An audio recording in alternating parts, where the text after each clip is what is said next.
بسم الله الرحمن الرحيم ألف لام ميم ذلك الكتاب لا ريب فيه هدى للمتقين الذين يؤمنون بالغيب ويقيمون الصلاة ومما رزقناهم ينفقون والذين يؤمنون بما أنزل إليك وما أنزل من قبلك. السلام عليكم ورحمة الله وبركاته.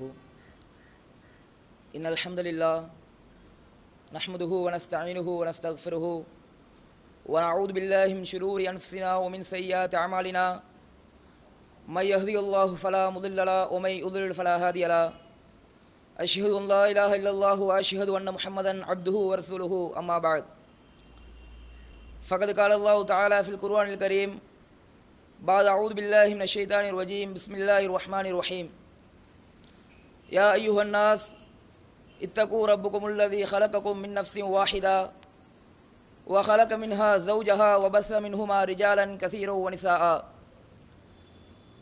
وقال النبي صلى الله عليه وسلم إن أصدق الحديث كتاب الله وأحسن الهدي هدي محمد وشر الأمور محدثاتها وكل محدثة بدعة وكل بدعة ضلالة وكل ضلالة في النار. புகழனைத்தும் அல்லாஹ் ஒருவனுக்கே அல்ஹம்துலில்லாஹ். அவனது சாந்தியும் கருணையும் இறுதி தூதர் எங்கள் தலைவர் பெருமானார் ஸல்லல்லாஹு அலைஹி வஸல்லம் அவர்கள் மீதும் அவர்களை அணுவும் தவறாது பின்பற்றிய உத்தம சத்திய சஹாபாக்கள் சஹாபா பெண்மணிகள் மீதும் நம் அனைவர் மீதும் என்றென்றும் உண்டாட்டுமாக. கண்ணியத்துக்குரிய எல்லாம் வல்ல அல்லாஹ்வின் நல்லடியார்களே, இஸ்லாமிய சகோதர சகோதரிகளே, இன்றைய ஜும்மா உரையின் தலைப்பாக ஏகத்துவத்தை எடுத்துரைக்க எளிய வழிகள் என்ற தலைப்பு தேர்வு செய்யப்பட்டுள்ளது. இந்த தலைப்பின் அடிப்படை நோக்கம் என்னவென்று சொன்னால், ஏகத்துவவாதிகளாக ஓரிரை கொள்கையை பின்பற்றக்கூடியவர்களாக தௌஹீதை மக்கள் மத்தியிலே பிரச்சாரம் செய்யக்கூடியவர்களாக இருக்கக்கூடிய நாம் நம்முடைய இந்த சத்திய மார்க்கத்தை ஏகத்துவ கொள்கையை மக்கள் மத்தியிலே எப்படி எடுத்துச் சொல்வது, இதை எப்படி நாம் இந்த தாவா பணியை செய்தால் அது மக்கள் மத்தியிலே இலேசான முறையில் சென்றடையும் என்பது போன்ற ஒரு சில விஷயங்களை ரத்தின சுருக்கமாக அறிந்து தெரிந்து கொள்வதற்காக வேண்டி இந்த தலைப்பு தேர்வு செய்யப்பட்டுள்ளது. அல்லாஹ் தஆலா இந்த மனித சமுதாயத்தை படைத்து மனிதர்களாகிய நாம் வழித்தவறி விடக்கூடாது, அசத்திய பாதைகளை தேர்ந்தெடுத்து விடக்கூடாது என்பதற்காக வேண்டி ஒவ்வொரு காலத்துக்கும் இடைவெளியில் ஒரு நபியை அல்லாஹ் தஆலா அனுப்பி கொண்டே இருந்தான். அனுப்பி கொண்டிருந்த அல்லாஹ் தஆலா கடைசி நபியாக அல்லாஹ்வின் தூதர் முஹம்மது நபி ஸல்லல்லாஹு அலைஹி வஸல்லம் அவர்களை அனுப்பிவிட்டு நபித்துவத்திற்கு முத்திரையிட்டு விட்டான். கடைசியாக வந்த நபிகள் நாயகம் ஸல்லல்லாஹு அலைஹி வஸல்லம் இவர்களை அனைத்து மனித சமுதாயத்திற்கும் போதுமானவர் என்றும் சொல்லிவிட்டான். இதே வேளையை கடைசியாக ஒரு நபி அல்லாஹ் தஆலா அனுப்பி இவரே மொத்த உலகிற்கும் போதுமானவர் என்று அல்லாஹ் தஆலா சொன்னானே, இதே வேளையை அல்லாஹ் தஆலா ஆரம்பத்திலே செஞ்சிருக்கலாமா இல்லையா? ஆரம்பத்திலே ஒரு நபி அனுப்பி இந்த ஒரு நபியே எல்லா சமுதாயத்திற்கும் போதுமானவர் என்று சொல்லியிருக்கலாமா இல்லையா? எதற்காக வேண்டி காலத்திற்கு காலம் அல்லாஹ் தஆலா ஒரு நபியை அனுப்பினான் என்று சொன்னால், மனிதனை பொறுத்த வரைக்கும் மனிதனுக்கு ஒரு தடவை சொன்னால் புரியாது, ஒரே விஷயத்தை பல தடவை சொல்லிக் கொண்டே இருக்க வேண்டும். திருமறை குர்ஆனை பற்றி பார்த்தால் அந்த குர்ஆன் அல்லாஹ் தஆலா தொழுங்கன்னு ஒரு இடத்துல சொன்னா போதுமா போதாதா? நோம்பு பிடிங்கன்னு ஒரு இடத்துல சொன்னா போதுமா போதாதா? அல்லாஹ் இரக்கமானவன், அல்லாஹ் பாவத்தை மன்னிக்கக்கூடியவன் என்று எதற்காக வேண்டி பல இடங்கள்ல 30 ஜுஸ் குர்ஆன் தான், இந்த ஒரே குர்ஆன்ல அல்லாஹ் பல இடங்களில் திரும்ப திரும்ப சொல்வது மனிதனை பொறுத்த வரைக்கும் ஒரு தடவை சொன்னா உரைக்காது, ஒரே விஷயத்தை பல தடவை சொல்லிக்கொண்டே இருக்க வேண்டும். ஒரு நபி எந்த செய்தியை சொன்னாரோ அதே செய்தியை தான் கடைசி நபி வரைக்கும் சொன்னார்கள். எனவே மனிதனுக்கு அடிக்கடி ஞாபகமூட்டிக் கொண்டே இருக்க வேண்டும் என்பதற்காக வேண்டி பல நபிமார்கள் அல்லாஹ் தான் அனுப்பி வைத்தான். இன்னும் விளக்கமாக சொல்வதாக இருந்தால், நாம் எல்லாருமே மொபைல் ஃபோன் யூஸ் பண்ணுவோம். இந்த மொபைல் ஃபோனை யூஸ் பண்ணும்போது அதில் பேட்டரி சார்ஜ் இருந்தால் தான் யூஸ் பண்ண முடியும். பேட்டரியை ஃபுல் பண்ணுறது சார்ஜில் போடுறோம். சார்ஜ் ஆச்சுன்னா சில மொபைல் 3 நாள் சார்ஜ் இருக்கும், சிலது 2 நாள் சார்ஜ் இருக்கும், ஒரு சிலது 1 நாள் தான் சார்ஜ் இருக்கும். அதுக்கு பின்னாடி சார்ஜ் இறங்கினா திரும்பவும் முதல்ல சார்ஜ் ஏற்றுவோம். அதுபோல் தான் மனுஷனும். ஒரு தடவை ஒரு பயான் நிகழ்ச்சியை நாம் கேட்டுவிட்டால், ஒரு தடவை ஒரு செய்தியை கேட்டுவிட்டால், இப்போ ஒரு ஜும்மாக்கு வந்திருப்பீங்க, ஒரு ஜும்மால மறுமையை பற்றி, நரகத்தை பற்றி, அல்லாவின் வல்லமையை பற்றி, அல்லாஹ் கடுமையாக பிடிப்பான், இப்படியெல்லாம் கேட்ட உடனே அப்படியே ஒரு இறைச்சம் வரும். இந்த இறைச்சத்துடைய சார்ஜ் எவ்வளோ நாளைக்கு இருக்கும்? கேட்ட அன்னைக்கு அப்படியே ஒரு இறைச்சத்தோடு வைத்து தொழுகை என்ன, வேற வேற நல்லமல்கள் என்ன எல்லாம் செஞ்சுக்கிட்டே இருப்போம். அடுத்த நாள் சுபவுக்கு இறைச்சம் தூக்கத்தோட மௌத்தா போயிடும். இன்னும் சிலருக்கு சனிக்கிழமை ஞாயிற்றுக்கிழமை வரைக்கும் இருக்கும். அதோட பழைய குருடி கதவை தோரடின்னு சொல்றது போல அந்த இறைச்சம் அப்படியே நம்ம விட்டும் போயிடும். எப்படி பேட்டரியில் சார்ஜ் இறங்குதோ அதே மாதிரி இறங்கி போயிடும். அப்போ திரும்பவும் சொல்லணும், திரும்பவும் சொன்னாதான் அது நமக்கு படும். அதனால தான் அல்லாஹ் தஆலா ஒவ்வொரு நபிமாரா அனுப்பி இந்த சத்திய கொள்கையை சொல்லிவிட்டு கடைசி நபியாக நபிகள் நாயகத்தை அனுப்பிவிட்டு அவரோடு நபித்துவத்திற்கு முத்திரையிட்டு விட்டு நபிமார்களை நம்பி அல்லாஹ் எந்த பொறுப்பை அவர்கள் கையிலே கொடுத்தானோ அந்த பொறுப்பை அல்லாஹ் நம்மிடத்திலே தந்திருக்கிறான். நமக்கு அல்லாஹ் தந்திருக்கக்கூடிய சாதாரண பொறுப்பு கிடையாது, நபிமார்களுக்கு கொடுத்த பொறுப்பு. அழைப்பு பணி என்று சொல்வது அல்லாஹ்வின் தூதர்களுக்கு கொடுத்த பொறுப்பு. இந்த பொறுப்பை நம்மிடத்தில் அல்லாஹ் கொடுத்து விட்டு சொல்கிறான், குந்தும் ஹைர உம்மத்தின் உஹ்ரிஜத் லின்னாஸ். மனித சமுதாயத்திலேயே அனுப்பப்பட்ட மொத்த மனித சமுதாயத்திலும் நீங்க தாம்பா சிறந்த சமுதாயம். ஏன் தெரியுமா? தஅமுரூன பில் மஅரூஃப் வ தன்ஹவுன அனில் முன்கர். நீங்கள் நன்மையை ஏவுகிறீர்கள், தீமையை தடுக்கிறீர்கள். நன்மையை ஏவி தீமையை தடுப்பதனால் நாம் சிறந்த சமுதாயம் என்று அல்லாஹ் தஆலா சொல்லி காட்டுகிறான். அப்ப இந்த அழைப்பு பணியை பொறுத்த வரைக்கும் நாம் என்ன செய்கிறோம்? அல்லாஹ் நம்பி நம்ம கையில் இந்த பொறுப்பை தந்திருக்கிறான். நாம் ஏதாவது தாவா பண்ணுறோமா? நம்மில் பலரை எடுத்துக்கொண்டால் நான் எப்படி போயிட்டு பயான் பண்ணுறது, நான் எப்படி போயிட்டு மார்க்கத்தை சொல்கிறது? நான் 7 வருஷம் படித்த ஆலிம் சாவா, மதரசாவிலே படித்த மௌலைமார்களா, நாம் போயிட்டு மார்க்கத்தை சொல்ல முடியுமா? அப்படி நாம் நினச்சிக்கிட்டு இருக்கிறோம். யார் தெரியுமா மார்க்கத்தை சொல்ல வேண்டும்? அல்லாஹ்வின் தூதர் கடைசி ஹஜ்ஜத்துல் விதாவிலே மக்களுக்கு மார்க்கத்தை சாரி பிழிந்து கொடுக்கும் போது சொன்னார்கள், பல்லிகு அன்னி வலு ஆயா. என்னிடத்திலிருந்து ஒரே ஒரு செய்தியை நீங்கள் கேள்விப்பட்டாலும் பெற்றுக்கொண்டாலும் அதை மக்கள் மன்றத்திலே, மக்கள் மத்தியிலே எடுத்து சொல்லிவிடுங்கள். எந்த ஒரு ஹதீஸுமே தெரியாத மனிதர்கள் நம்மில் யாராவது இருப்போமா? அல்லாஹ் சொன்ன சட்ட திட்டங்கள் தெரியாதவர்கள் யாராவது இருப்போமா? 100க்கு 99.99% மக்கள் தெரிந்துதான் வைத்திருக்கிறோம். அப்ப நம்ம அனைவர் மீதும் இந்த அழைப்பு பணியை செய்வது, இந்த தாவா பணியை செய்வது கட்டாய கடமையாக இருக்கிறது. இந்த அழைப்பு பணியை செய்வதாக இருந்தால், இந்த ஏகத்துவத்தை மக்கள் மத்தியில் எடுத்து சொல்வதாக இருந்தால், முதல்ல நாம முழுமையா மார்க்கத்தை படிச்சுக்கணும். மார்க்கம்னா என்னன்னு நாம தெரிந்து வைத்துக் கொள்ள வேண்டும். மார்க்கத்தை கற்றுக்கொள்வதற்கு அதிகம் ஆர்வம் காட்ட வேண்டும். சஹாபாக்கள் காட்டினார்கள். நீங்க எல்லாம் கேள்விப்பட்டிருப்பீங்க ஒரு ஹதீஸ், தொழுகையுடைய அந்த புக்கை பற்றினா கூட முதல்ல அந்த ஹதீஸ் தான் வரும். சல்லு கமார ஐத்துமூனி உசல்லி. அல்லாஹ்வின் தூதர் சொன்னார்கள், என்னை எவ்வாறு தொழ கண்டீர்களோ அவ்வாறே நீங்களும் தொழுங்கள். இந்த ஹதீஸ் பெரும்பாலும் எல்லாம் கேள்விப்பட்டிருப்பீங்க. இந்த ஹதீஸுடைய பின்னணி என்ன தெரியுமா? இந்த ஹதீஸ் எந்த சந்தர்ப்பத்தில் நபிகள் நாயகம் ஸல்லல்லாஹு அலைஹி வஸல்லம் அவர்கள் சொன்னார்கள் என்று தெரியுமா?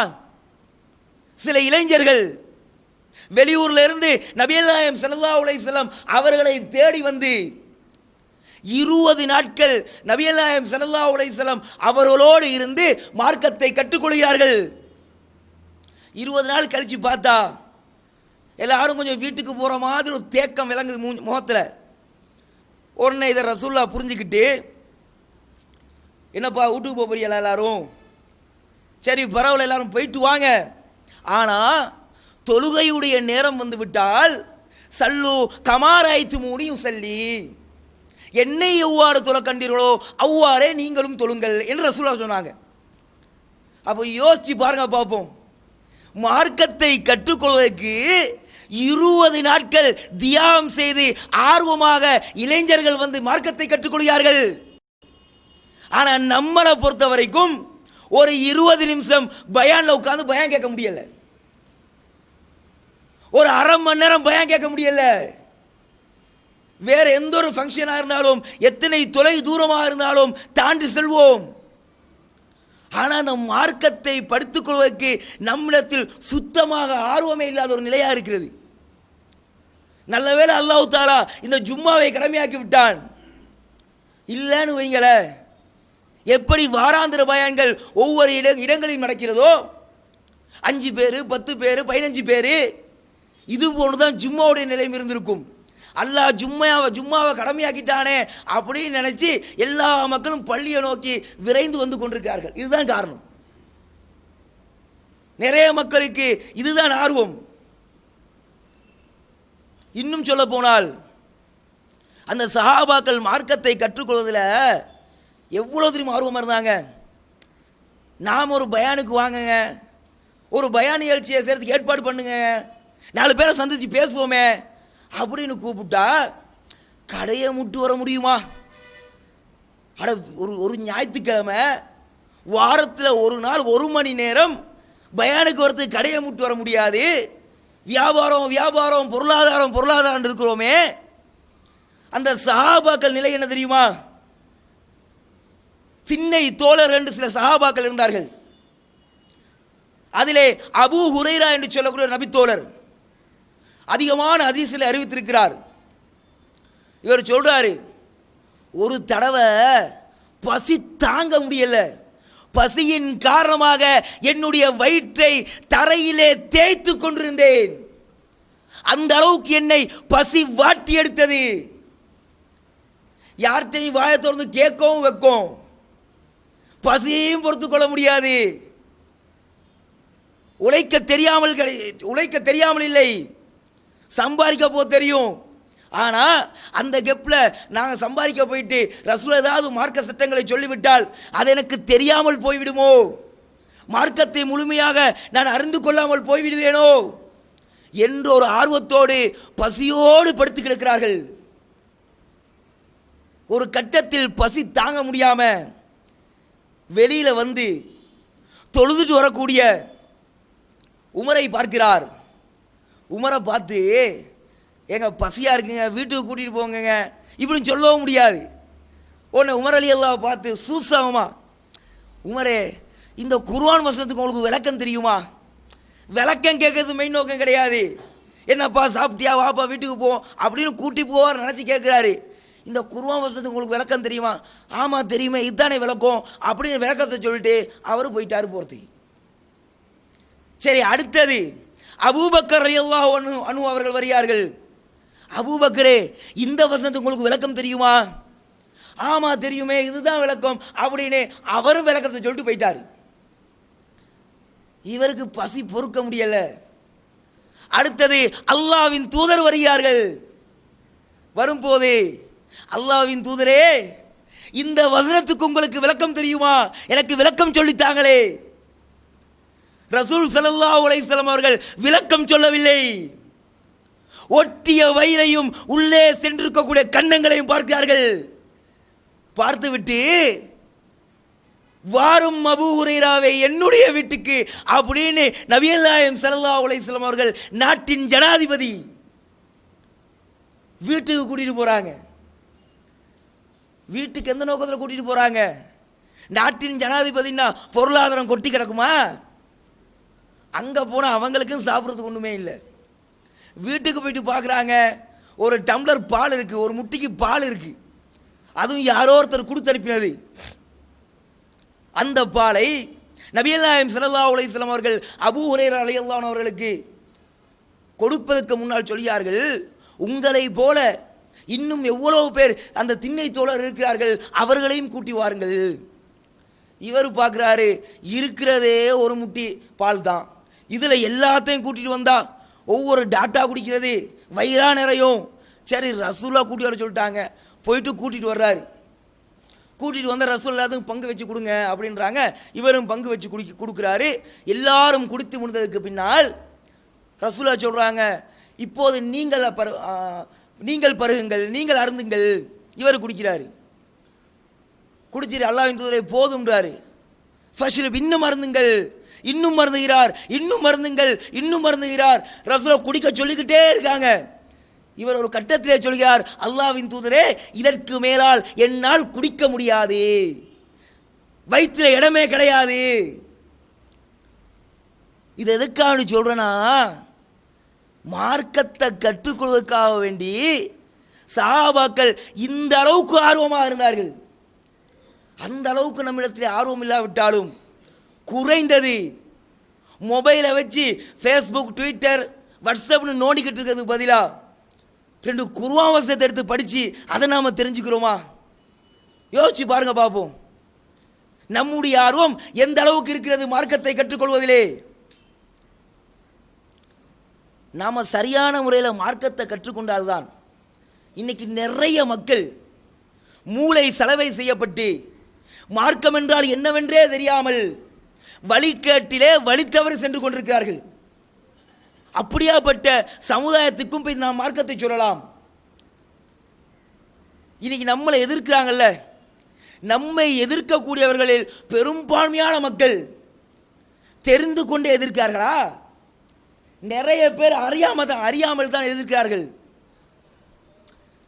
நாம் ஏதாவது ஒரு ப்ரோக்ராம் நடத்துவதாக இருந்தால், ஒரு பொதுக்கூட்டமோ, ஒரு இனிய மார்க்கமோ, எளிய மார்க்கமோ, இரத்த தானம் வாங்கலோ, இப்படி நிகழ்ச்சிகளை நாம் செய்யும் போது விடிய விடிய கஷ்டப்பட்டு 2 நாள் 3 நாள் தூக்க முடிச்சு ரோடு வழியாக நின்று போஸ்டர் ஒட்டுவோம். விடிய விடிய போஸ்டர் ஒட்டிட்டு காலையில் போயிட்டு பார்த்தா அழகாக கிழிச்சு வச்சிருப்பான். எப்படி ஒரு கவலை வரும், எப்படி ஒரு ஆத்திரம் வரும்? அட, கஷ்டப்பட்டு போஸ்டர் ஒட்ட இதை கிழிச்சு போட்டிருக்கானே. இப்படி கிழிக்கிறார்களே, இவர்கள் யார் நினைக்கிறீங்க? பட்டம் பெற்ற பட்டதாரிகளா அல்லது பெரும் பெரும் மார்க் அறிஞர்களா? நல்லா படித்த மூளை உள்ளவனா? இதெல்லாம் கிழிக்கிறது யாருன்னு பார்த்தீங்கன்னா, கிழிப்பவனுக்கும் மார்க்கத்துக்கும் சம்பந்தமே இருக்காது. ரோட்டில் ரஸ்தியாத்திரமாக சுற்றிக்கிட்டு இருக்கானே, இது போன்ற மக்கள் பள்ளி பக்கம் தலை வச்சு படுக்க மாட்டான். ஏதோ ஒரு வாரத்தில் ஒரு சும்மாக்கு தலையை காட்டிட்டு போவான். இவனுக்கு தான் தௌஹீதை சொல்றதுல கவலை. ஏன் கவலை? அவனுக்கு தௌஹீது என்னன்னு தெரியாது. அறியாமையின் காரணமாக, மார்க்கத்தை புரிந்து கொள்ளாததின் காரணமாக நம்மை எதிர்த்து கொண்டிருக்கார்கள். இப்படியாப்பட்ட மக்களுக்கு அறிவுபூர்வமாக விளங்கப்படுத்த வேண்டும். இன்று இலங்கையிலே ஒரு பெரும் சமுதாயம்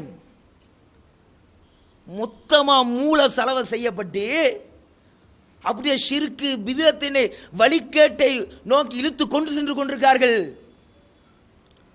ஒரு பருவ வேதம் அடைஞ்ச உடனே, ஓ லெவல் ஏ லெவல் போன்ற எக்ஸாம் முடிஞ்ச உடனே அப்படியே ட்ரிப் கூட்டி போகிற மாதிரி கூட்டி போகிறது. கூட்டி போயிட்டு மொத்த மண்டையும் கழுவி அவனுக்கு அந்த அஜ்ரத் என்ன சொல்கிறாரோ அதுதான் மார்க்கம் என்று அவன் நினைக்கக்கூடிய அளவுக்கு மூளை செலவை செய்யப்படுகிறார்கள். பொய்யான கதைகள், கப்சாக்கள், இதெல்லாம் அவன் நம்பிக்கொண்டு இதுதான் மார்க்கம் என்று அவர்கள் நினைத்து கொண்டிருக்கிறார்கள். அப்படியாப்பட்ட மக்களுக்கு அறிவுபூர்வமாக நாங்கள் மார்க்கத்தை சொல்ல வேண்டும். உதாரணத்துக்கு சொல்வதாக இருந்தா, எப்படியாப்பட்ட கதையெல்லாம் சொல்லி மண்டைய கழுவானா, ஒரு கூட்டம் லண்டனுக்கு போச்சான். கேள்விப்பட்டிருப்பீங்க, கார்குன் சாரின்னு கதை சொல்லுவாங்க. அவருடைய புத்தகங்கள் எடுத்துக்கொண்டால் நிறைய கப்சா கதைகள் இருக்கு. பெரும்பாலும் ஏதாவது ஒரு ஊருக்கு போயிட்டு வந்தா அங்க இப்படி நடந்துச்சு அப்படி நடந்துச்சு அப்படின்னு பலதரப்பட்ட கதைகளை சொல்வார்கள். அமீர் சாபுக்கு கட்டுப்பட வேண்டும், நம்மோடு சேர்ந்து பணி செய்ய வேண்டும் அப்படின்னு பொய்யான கதையெல்லாம் சொல்லுவாங்க. ஆதாரமெல்லாம் கிடையாது, சும்மா நமக்கு நடந்துச்சுன்னு சொல்லக்கூடிய கதைகள். உதாரணத்துக்கு கொண்டு சொல்வதாக இருந்தா, அப்படி ஒரு ஜமாத்து லண்டனுக்கு போச்சான். லண்டன் டவுனில் காரில் போய்கிட்டு இருக்கிறாங்க. காரில் போய்கொண்டிருக்கும் போது பின்னாடி ஒரு யானை விரட்டிட்டு வருதான். உடனே மக்கள்லாம் பயந்து போயிட்டு, அமீர்சாவே பின்னாடி யானை விரட்டிட்டு வருதே, நாம் என்ன பண்ணுறது? உடனே அமீர் சாப் சொன்னாராம் டிரைவரை பார்த்து, இவங்க இப்போ இடது பக்கம் போகணுமா? டிரைவரை பார்த்து சொன்னாராம், ஏன்பா வலது பக்கம் சிக்னலை போடு அப்படின்னாராம். உடனே டிரைவர் கேட்டாராம், அமீர் சாப் நாங்கள் இடது பக்கம் போகணும், நீங்கள் வலது பக்கம் சிக்னலை போட சொல்கிறீங்களே. அமீர் சாப் சொல்கிறேன், கட்டுப்படுப்பா, நான் சொல்கிறத உனக்கு தெரியுமா? நான் சொல்கிறேன் ரைட் சைடில் சிக்னலை போடு அப்படின்னு. என்னமோ சொல்கிறாரு போங்க அப்படின்னு ரைட் சைடில் சிக்னலை போட்டாராம். ரைட் சைடில் சிக்னலை போட்டு அப்படியே திருப்போக்கல யானை வலது பக்கமாக ஓடி வந்து முன்னுக்கு நின்றுச்சான். உடனே அமீர் சாப் சொன்னாரா, திருப்புடா இடது பக்கம் வண்டிய அப்படின்ட்டாராம். சொன்ன உடனே இடது பக்கம் திரும்பி எல்லாரும் தப்பிச்சிட்டாங்களாம். இதை சொன்ன உடனே கீழே இருந்து கேட்குறாங்களே மக்கள், இந்த பள்ளி கத்துன்னு தெரியுமா, உச்சு உச்சு உச்சுண்டு, அதை மாதிரி கீழே இருந்துட்டு, பாப்பா என்ன ஒரு சம்பவம், இதுக்கு தான் அமீர் சாபு கட்டு பண்ணுறது, இதுக்கு தான் தப்லீக் ஜமாத்தில் போகணுன்றது இப்படின்னு வாங்க. இவர்களுக்கு அறிவுபூர்வமாக சொல்லணும் இது நடந்த விஷயத்தை. அட முதல்ல லண்டன் டவுன்னா ஹபர்ன காடா யானை வர்றதுக்கு. சரி, யானையா வந்துச்சுன்னு வச்சுக்கோ, அந்த யானைக்கு தெரியுமா எது ரைட்டு சிக்னலு எது லெஃப்ட் சிக்னல்? அந்த யானைக்கு தெரியுமா? அப்போ இப்படி என்ன செய்கிறாங்க, மூல செலவு செய்யப்படுறாங்க. இது போன்ற மக்களுக்கு இவெல்லாம் அறியாமல் இருக்கிறாங்க, அறியாமல் தான் நம்ம எதிர்க்கிறாங்க. இவங்களுக்கு அறிவுபூர்வமாக நாம் மார்க்கத்தை சொல்ல வேண்டும். ஒரு சமூகம் வழி தவறி செல்லும் போது அபூபக்கர் ரலியல்லாஹு தஆலா அன்ஹு அவர்கள் அந்த மக்களுக்கு தாவா பண்றாங்க. ஒரு பெரும் கூட்டமே சத்தியத்தை நோக்கி வருகிறது. எப்போ தெரியுமா? ரசூல் ஸல்லல்லாஹு அலைஹி வஸல்லம் அவர்கள் மரணித்து அடுத்த கணமே வருகிறது. மொத கொள்கை குழப்பம். ரசூல்லா மௌத்தா போறாங்க. ரசூல்லா மௌத்தா போயிட்டா ஒரு கூட்டம், ஒரு பெரும் கூட்டம், அல்லாஹ்வின் தூதர் மரணிக்கவில்லை. ஏன் மரணிக்கல தெரியுமா? சாதாரண மனுஷனாக தான் மௌத்தா போயிடலாம். இவர் அல்லாஹ்வின் தூதர்னு சொல்லிக்கிட்டு இருந்தாரு, வஹி வருதுன்னு சொல்லிக்கிட்டு இருந்தாரு, அல்லாஹ்வுக்கும் இவருக்கும் தொடர்பு இருக்குன்னு சொன்னாரு. இவர் எப்படி மௌத்தா போவாரு அப்படின்னு சொல்லி ஒரு பெரும் கூட்டம் முர்த்ததாக போகிறார்கள். சஹாபாக்களாக இருந்தவர்கள் மதம் மாறி போகிறார்கள். மதீனாவை சுற்றி சுற்று வட்டாரத்தில் இருக்கக்கூடிய மக்கள், அது மட்டும் இல்லாமல் ரசூலுல்லாஹ்வுடைய ஜனாசா வச்சுக்கிட்டு அறிவுலேயே சிறந்தவர் என்று சொன்னால் உமர் ரலியல்லாஹு அன்ஹு அவர்கள் சொல்லலாம் ஆண்களில். அந்த உமர் ரலியல்லாஹு அன்ஹு சொல்றாங்க, ரசூலுல்லா மௌத்தூன்னு யாரெல்லாம் சொல்கிறார்களோ அவர்களை நான் வெட்டி விடுவேன்றாங்க. அந்த பக்கம் ரசூலுல்லாஹ்வுடைய மனைவி அறிவுச்சுடர் அன்னை ஆயிஷா, இன்னைக்கு வரைக்கும் அவங்கள போல ஒரு அறிவாளியே கிடையாதுங்க. அந்த அளவுக்கு மார்க்க விஷயத்தை, ஒவ்வொரு விஷயத்தையும் நுணுக்கமாக ஆய்வு செய்து தீர்ப்பளிக்கக்கூடியவர்கள். அப்படியாப்பட்ட ஆயிஷா ரலியல்லாஹு அன்ஹா அவங்க சொல்றாங்க, ரசூலுல்லாஹ் மௌத்தா போயிட்டாங்க தான், ஆனால் மௌத்துன்னு சொல்லக்கூடாது. யாரெல்லாம் மௌத்துன்னு சொல்றாங்களோ ரசூலுல்லாஹ் திரும்ப எந்திரிச்சு அவங்களோட கையை காலை எல்லாத்தையும் வெட்டி போடுவாங்க அப்படின்றாங்க. ரசூலுல்லாஹ் மரணிக்கவில்லைன்னு ஒரு குழப்பம். இந்த நேரத்தில் அப்போ அபூபக்கர் ரலியல்லாஹு அன்ஹு அவங்க ஊரில் இல்லை, ஆலியான்னு சொல்லக்கூடிய ஒரு பகுதிக்கு போயிருக்கிறாங்க. இவங்க வர்றாங்க, வந்து ரசூல் ஸல்லல்லாஹு அலைஹி வஸல்லம் அவருடைய மையத்தை அப்படியே போத்தி வைத்திருக்கிறார்கள்.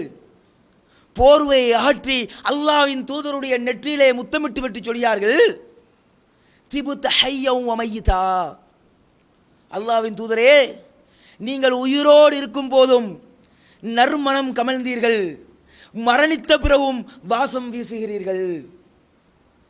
சொல்லிட்டு மக்களை பார்த்து சொல்றாங்க, அலா அறிந்து கொள்ளுங்கள், மன் கான யஅபுது முஹம்மதன், யாரெல்லாம் முஹம்மதை வணங்கி கொண்டிருந்தீர்களோ, ஃபைன்ன முஹம்மதன் கதுமாத், அந்த முஹம்மது நிச்சயமாக இறந்து விட்டார்.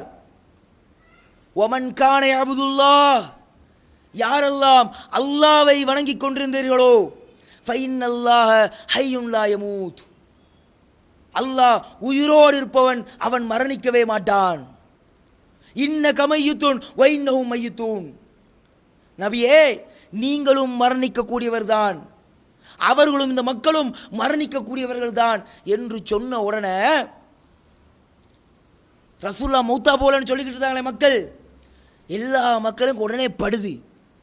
அல்லாவே குர்ஆன்ல சொல்லிட்டானே, அல்லாவே நபியை பார்த்து உசுரோடு இருக்கும் போது சொல்லியிருக்கிறானே, இன்ன கமையுத்தூன் வைன்னஹும் மையுத்தூன், நீங்களும் மரணிக்கக்கூடியவர் தான் என்று சொல்லியிருக்கிறானே அப்படின்னு சொல்லிட்டு எல்லா மக்களும் திரும்ப திரும்ப அந்த வசனத்தை ஓதிக்கிட்டே இருக்கிறாங்க.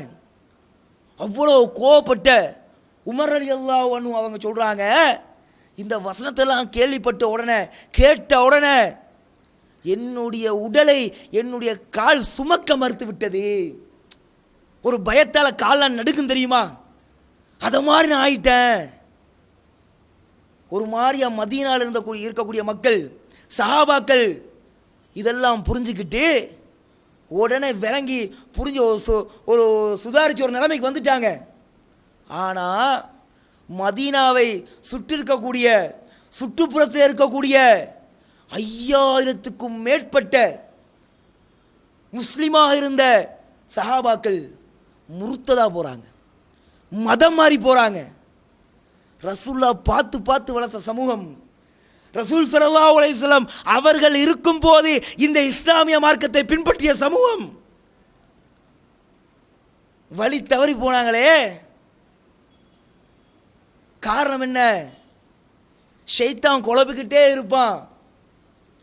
அபூபக்கர் எப்படி அறிவுபூர்வமாக அந்த மக்களுக்கு மார்க்கத்தை குர்ஆன் ஹதீஸோடு சொன்னார்களோ, அதே போல நாமும் சொல்லவில்லை என்று சொன்னால் இன்னைக்கும் ஒரு பெரும் சமுதாயம் போய்கொண்டே தான் இருக்கிறது.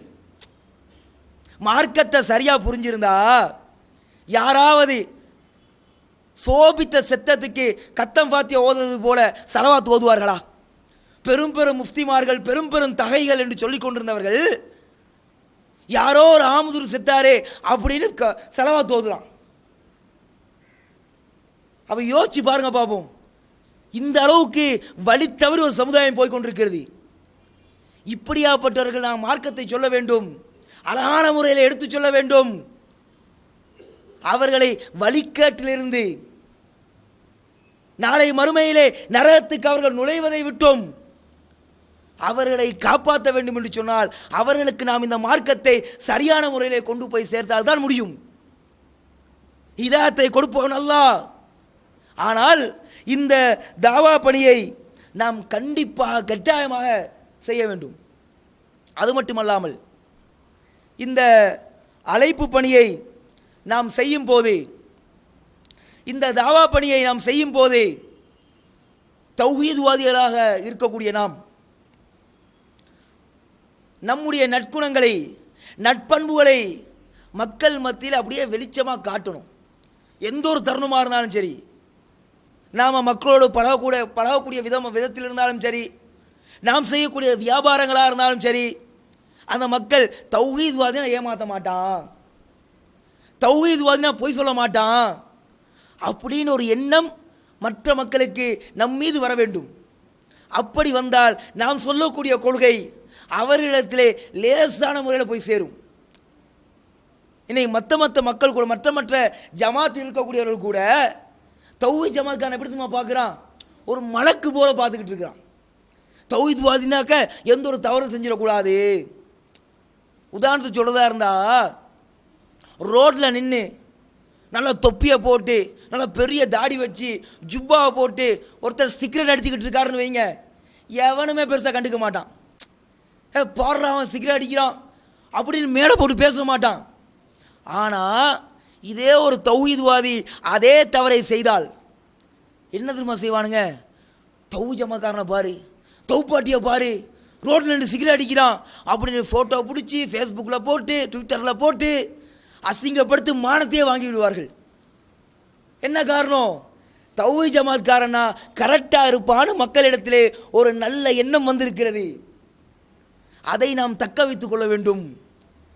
நம்முடைய நற்குணத்தை அவரிடத்திலே காட்ட வேண்டும்.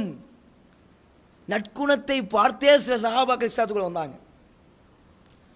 சுமாமத் இப்னு உசால் என்று சொல்லக்கூடிய ஒரு நபித்தோழர், இவரை பள்ளிவாசலில் கொண்டு வந்து கட்டி போட்டிருக்காங்க. அப்போ கட்டி போட்டிருந்தா ரசூலா வந்து கேட்குறாங்க, ஏன் உன்னுடைய விஷயத்தில் நான் என்ன தீர்ப்பளிக்க போகிறேன்னு நீ நினைக்கிற? ஒருத்தரை கைதியாக பிடிச்சிட்டு வந்தா அவரை கொலை பண்ணலாம், மன்னிச்சு விடனா மன்னித்து விடலாம், அல்லது ஏதாவது காசு பணத்தை வாங்கிட்டு வரிப்பணங்களை வாங்கிவிட்டு விடுதலை செய்வதாக இருந்தாலும் விடுதலை செய்யலாம். இவர் வந்து கேட்குறார், ரசூலா வந்து கேட்குறாங்க, உன்னுடைய விஷயத்திலே நான் என்ன தீர்ப்பளிக்க போகிறேன் என்று நீ நினைக்கிற? இவர் சொல்கிறாரு, கொன்னா கொண்டுட்டு போங்க, என்னை விட்டா மன்னிச்சு விட்டாங்க நீங்கள் மன்னிச்சு விடுங்க, இல்லை ஏதாவது காசு பணம் வேணுமா அப்படின்னா காசு பணத்தை கேளுங்க, அதுக்கான என்ன உயிருக்கு ஈடாக காசு பணத்தை நான் தர்றேன் அப்படின்றாரு. ரசூலா ஒன்றுமே சொல்லல, போயிட்டாங்க. ரெண்டாவது நாள் வந்து கேட்குறாங்க, ரெண்டாவது நாளும் அதே பதிலை அவர் சொல்கிறார். மூன்றாவது நாளும் வந்து கேட்கிறார்கள், மூன்றாவது நாளும் அதே பதிலை அவர் சொல்கிறார். சொன்ன உடனே நபிகள் நாயகம் ஸல்லல்லாஹு அலைஹி வஸல்லம் அவர்கள் அவரை விடுதலை செய்கிறார்கள். விடுதலை செஞ்ச உடனே பக்கத்தில் இருந்த ஒரு தோட்டத்துக்கு போயிட்டு குளிச்சுட்டு பள்ளிவாசலுக்குள்ளே வர்றாரு. பள்ளிவாசலுக்குள்ளே வந்து அல்லாஹ்வின் தூதரை பார்த்து சொல்கிறார், அல்லாஹ்வின் தூதரே, அஷ்ஹது அல்லா இலாஹ இல்லல்லாஹ் வ அஷ்ஹது அன்ன முஹம்மதன் அப்துஹு வ ரசூலுஹு, திரு கலிமாவை சொல்லி இஸ்லாமிய மார்க்கத்தை நான் ஏற்றுக்கொள்கிறேன் என்று ஏற்றுக்கொள்கிறார். ஏற்றுக்கொண்டு விட்டு சொல்கிறார், வல்லாஹி அல்லாஹ் மீது சத்தியமாக இந்த உலகத்திலே இந்த பூமியிலே எனக்கு மிகவும் ஒரு வெறுப்பான ஒரு முகம் இருக்கும் என்று சொன்னால் அது உங்களுடைய முகம்தான். எனக்கு இந்த உலகத்திலே மிகவும் வெறுப்பான ஒரு மார்க்கம் இருக்கும் என்று சொன்னால் அது இஸ்லாமிய மார்க்கம்தான். எனக்கு ஊர்களிலே மிகவும் வெறுப்பான ஒரு ஊர் இருக்கும் என்று சொன்னால் அது இந்த ஊர் தான். ஆனால் இன்றைய தினம் எனக்கு மிகவும் விருப்பமான ஒரு முகம் உங்களுடைய முகம், எனக்கு விருப்பமான மார்க்கம் இந்த தீனுல் இஸ்லாம், எனக்கு மிகவும் விருப்பமான ஊர் உங்களுடைய இந்த ஊர் தான் என்று சொல்லி அவர் இஸ்லாத்தை ஏற்றுக்கொள்கிறார். அவருக்கு தாவா பண்ணலை, மார்க்கத்தை சொல்லிக் கொடுக்கவில்லை. எப்படி இஸ்லாத்தை ஏற்றுக்கிட்டாரு? பள்ளி வாசலில் இருக்கிறாரு, 3 நாள் இருந்து பார்க்குறாரு. சஹாபாக்களுடைய நபிகள் நாயகம் ஸல்லல்லாஹு அலைஹி வஸல்லம் அவர்களுடைய நடவடிக்கை நற்குணங்கள் இதை பார்த்து விட்டு இஸ்லாத்துக்குள்ளே வர்றாரு. அதே போல் ஒரு காட்டுவாசி, ஒரு காட்டு அரபி, ஆராபின்னுவாங்க, ஒரு கிராமவாசி, இவர் மஸ்ஜிது நபிக்குள்ளே வர்றாரு. மஸ்ஜிது நபி என்று சொன்னால் சாதாரண பள்ளிவாசலில் தொழுவதை விடவும் மஸ்ஜிது நபவியிலே தொழுதால் 1000 மடங்கு சிறப்பு நன்மை. இப்போ உதாரணத்துக்கு இந்த பள்ளியில் ஒரு 2 ரகாத் தொழுறீங்கன்னு வைங்களேன், ஒரு நன்மை கிடைக்குது. இதே 2 ரகாயத்தை மஸ்ஜிது நபியில் போய் தொழுதா 1000 நன்மை கிடைக்கும். அவ்வளோ சிறப்பான பள்ளிவாசல். அந்த பள்ளிவாசலுக்குள்ள ஒரு கிராமவாசி வந்து சிறுநீர் கழிக்கிறாரு. பள்ளிவாசலுக்குள்ளே வந்து சிறுநீர் கழிச்சா சும்மா இருப்போமா? இப்போ இந்த பள்ளிவாசலுக்குள்ள ஒருத்தர் வந்து காரி துப்பிட்டு போகிறாரு, எப்படி கோவம் வரும்? அதே சிறுநீர் கழிச்சா, அதுவும் மஸ்ஜிது நபியில் வந்து கழிச்சா, மஸ்ஜிது நபியில் வந்து சிறுநீர் கழிக்கிறாரு.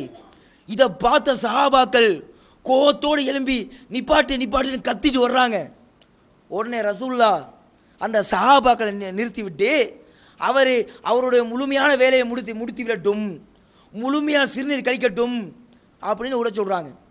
விட்டதுக்கு பின்னாடி அவர் முழுமையாக சிறுநீர் கழிச்சதுக்கு பின்னாடி சஹாபாக்களை கூப்பிட்டு அந்த சிறுநீரை சுத்தம் செய்யுங்கள்னு சொல்லிவிட்டு அந்த கிராமவாசியை கூப்பிடுறாங்க. ஏன்னா அறியாமல் இருக்கார்ல, ஒருவேளை தெரியாமலும் இருக்கலாம். கிராமப்புறத்தில் வாழக்கூடிய மக்கள் ஒன்று அவரை கூப்பிட்டு, ஏன்பா இன்ன ஹாதியில் மசாஜித லா தஸ்லுஹு லிஷையின் மினல் பௌலி வல் கதர், ஏப்பா அல்லாஹ்வுடைய பள்ளிவாசல், இதில் சிறுநீரோ வேறு வேறு அசுத்தங்கள் கொண்டோ இதை அசுத்தப்படுத்தக்கூடாது. இதிலே நாங்கள் அல்லாஹ்வை நினைவு கூறுவோம், குர்ஆனை ஓதுவோம் என்று சொல்லி அவருக்கு விளங்கப்படுத்துகிறாரு. விளங்கப்படுத்தின உடனே இவர் பார்க்குறாரு, அந்த சஹாபாக்கள் சிறுநீர் கழிக்கும் போது உடனே ஓடி வந்து நம்மளை அடிக்கிற மாதிரி ஓடி வந்தாங்க. ரசூலுல்லாஹ் என்னன்னா, இது பள்ளிவாசலே, இது நன்மை செய்யக்கூடிய ஒரு இடம், அசுத்தம் செய்ய தகுதியற்ற ஒரு இடம் அப்படின்னு நான் சொல்லிட்டு, நான் அசுத்தம் செஞ்ச இடத்துல அந்த சஹாபாக்கள் சுத்தம் செய்ய சொல்கிறாங்களே அப்படின்னு இவர் பார்த்துட்டு அந்த நற்குணத்தை பார்த்து விட்டு உடனே கையேந்துகிறார். அல்லாஹும்ம ரஹம்னி, இறைவா எனக்கு இரக்கம் காட்டு, வர்ஹம் முஹம்மதா, இந்த முஹம்மதுக்கும் இரக்கம் காட்டு, வலா தருகம் மஹனாஹதா, எனக்கு இரக்கம் காட்டு, இந்த முஹம்மதுக்கு இரக்கம் காட்டு, எங்கள் 2 பேரோடு சேர்த்து வேற யாருக்கு நீ இறக்கம் காட்டிடாத. என்ன அர்த்தம்? சஹாபாக்களுக்கு இறக்கம் காட்டிடாத, ஏன்னா தடுக்க வந்தாகல்ல அப்படின்னு சொல்லி அவர் துவா செய்கிறாரு. அப்போ அவருக்கு அந்த ரசூல் ஸல்லல்லாஹு அலைஹி வஸல்லம் அவருடைய அந்த ஒரு சிறிய குணம் கூட, அந்த நற்குணம் கூட அவர் அப்படியே ஈர்த்து விட்டது. ஒன்றுமே தெரியாத மனிதர்கள் அவர்களும் இந்த மார்க்கத்தை ஈர்க்க வேண்டும் என்று சொன்னால் நாம் நம்முடைய நற்குணத்தை வெளிக்காட்டி இந்த அழைப்பு பணியை, தாவா பணியை செய்ய வேண்டும் என்று சொல்லி முதலாவது உரையை முடித்துக் கொள்கிறேன். வாஹிரு தஅவானா அல்ஹம்துலில்லாஹி ரப்பில் ஆலமீன். அஸ்ஸலாமு அலைக்கும் வரஹ்மத்துல்லாஹி வபரகாத்துஹு. அஸ்ஸலாமு அலைக்கும், அல்ஹம்துலில்லாஹ், வஸ்ஸலாத்து வஸ்ஸலாமு அலா ரசூலில்லாஹ், அம்மா பாத். அன்பார்ந்த இஸ்லாமிய சகோதரர்களே, எல்லாம் வல்ல அல்லாஹ்வின் நல்லடியார்களே, நாம் ஆரம்பத்திலே இந்த அழைப்பு பணி, அதன் முக்கியத்துவம் என்ன, இதை எவ்வாறு மக்கள் மத்தியிலே எடுத்து சொல்வது, எப்படி சொன்னால் அது மக்களிடத்திலே போய் சேரும் என்பது போன்ற ஒரு சில விஷயங்களை சுருக்கமாக அறிந்து தெரிந்து கொண்டோம். அது மட்டுமல்லாமல் இந்த தாவா பணியை பொறுத்த வரைக்கும், இந்த அழைப்பு பணியை பொறுத்த வரைக்கும் இது ஒரு சாதாரண நன்மை தரக்கூடிய ஒரு காரியம் கிடையாது. நாம் இன்றைக்கி தொழுகிறோம், உதாரணத்துக்கு ஒரு லுகர் தொழுகையை நாம் தொழுகிறோன்னு வைங்களேன். லுகர் தொழுகையை தொழுதால் லுகர் தொழுதார் என்று நன்மை பதிவு செய்யப்படும். அதே போல் அசர் தொழுகை தொழவில்லை என்று சொன்னால் இவர் அசர் தொழுகை தொழவில்லை என்று பாவம் எழுதப்படும். லுகர் தொழுகை தொழுதனால ஒவ்வொரு நாளும் இவர் லுகர் தொழுதாருன்னு நன்மை கிடச்சிக்கிட்டே இருக்குமா என்றால் நன்மை கிடைக்காது. ஆனால் அழைப்பு பணியை பொறுத்த வரைக்கும், இந்த தாவா பணியை பொறுத்த வரைக்கும் நாம் ஒருத்தருக்கு மார்க்கத்தை நாம் எடுத்து சொல்கிறோம். அப்படி மார்க்கத்தை எடுத்து சொல்லும் போதே அவர் அதை கேட்டு செயல்படுத்தினால், உதாரணத்துக்கு ஏன்பா இப்படி தொழுகிறீங்க, இதுதான் நபி வழி தொழுகை என்று தொழுகையை கற்றுக் கொடுக்கிறீர்கள், அல்லது வேறு வேறு நன்மையான காரியங்களை சொல்லிக் கொடுக்கிறீர்கள், ஷிர்க்குக்கு எதிராக பிரச்சாரம் செய்கிறீர்கள், அவர்கள் தௌஹீதை நோக்கி அந்த மக்கள் வருகிறார்கள், ஏகத்துவத்தை பின்பற்றுகிறார்கள் என்று வைத்து கொண்டால் அவர்கள் அந்த நன்மையான காரியங்களை அவர்கள் செய்வார்களே. ஆனால் நபிகள் நாயகம் ஸல்லல்லாஹு அலைஹி வஸல்லம் அவர்கள் சொல்கிறார்கள், மன் தல்ல அலா ஹைரின் ஃபலஹு மிஸ்லு அஜ்ரி ஃபாயிலிஹி, யார் ஒரு நன்மையான காரியத்தை அறிவித்து கொடுக்கிறாரோ, கற்றுக் கொடுக்கிறாரோ, அந்த நன்மையான காரியத்தை கற்றுக்கொண்டவர் செயல்படுத்தினால் அவர் அந்த நன்மையை செய்யும் போது அவருக்கு என்னவெல்லாம் நன்மை கிடைக்குமோ அது போன்ற நன்மை சொல்லி கொடுத்தவருக்கும் கிடைக்கும். உதாரணத்துக்கு நான் ஒரு நன்மையை நான் உங்களுக்கு சொல்லித்தர்றேன், இப்படி தான் தொழணும்னு சொல்லித்தர்றேன், அதை மாதிரி நீங்கள் தொழுறீங்க, அப்படி தொழும் போது உங்களுக்கு எப்படி நன்மை கிடைக்குமோ அது போன்ற நன்மை சொல்லி கொடுத்த எனக்கும் கிடைக்கும். எது வரைக்கும் கிடைக்கும்? மறுமை வரும் வரைக்கும் கிடைக்கும். அந்த அளவுக்கு அதிகம் நன்மையை பெற்றுத்தரக்கூடியது இந்த அழைப்பு பணி, இந்த தாவா பணி. எனவே இந்த வேலையை, இந்த அழைப்பு பணியை, இந்த தாவா பணியை நாமும் வீரியமாக மக்கள் மத்தியிலே எடுத்து சொல்லி நாளை மறுமையிலே வெற்றி பெற வேண்டும் என்று கூறி என்னுடைய உரையை முடித்துக் கொள்கிறேன். வாஹிரு தாவானா அல்ஹம்துலில்லாஹி ரபில் ஆலமீன். அஸ்ஸலாமு அலைக்கும் வரஹ்மத்துல்லாஹி வபரகாத்துஹு.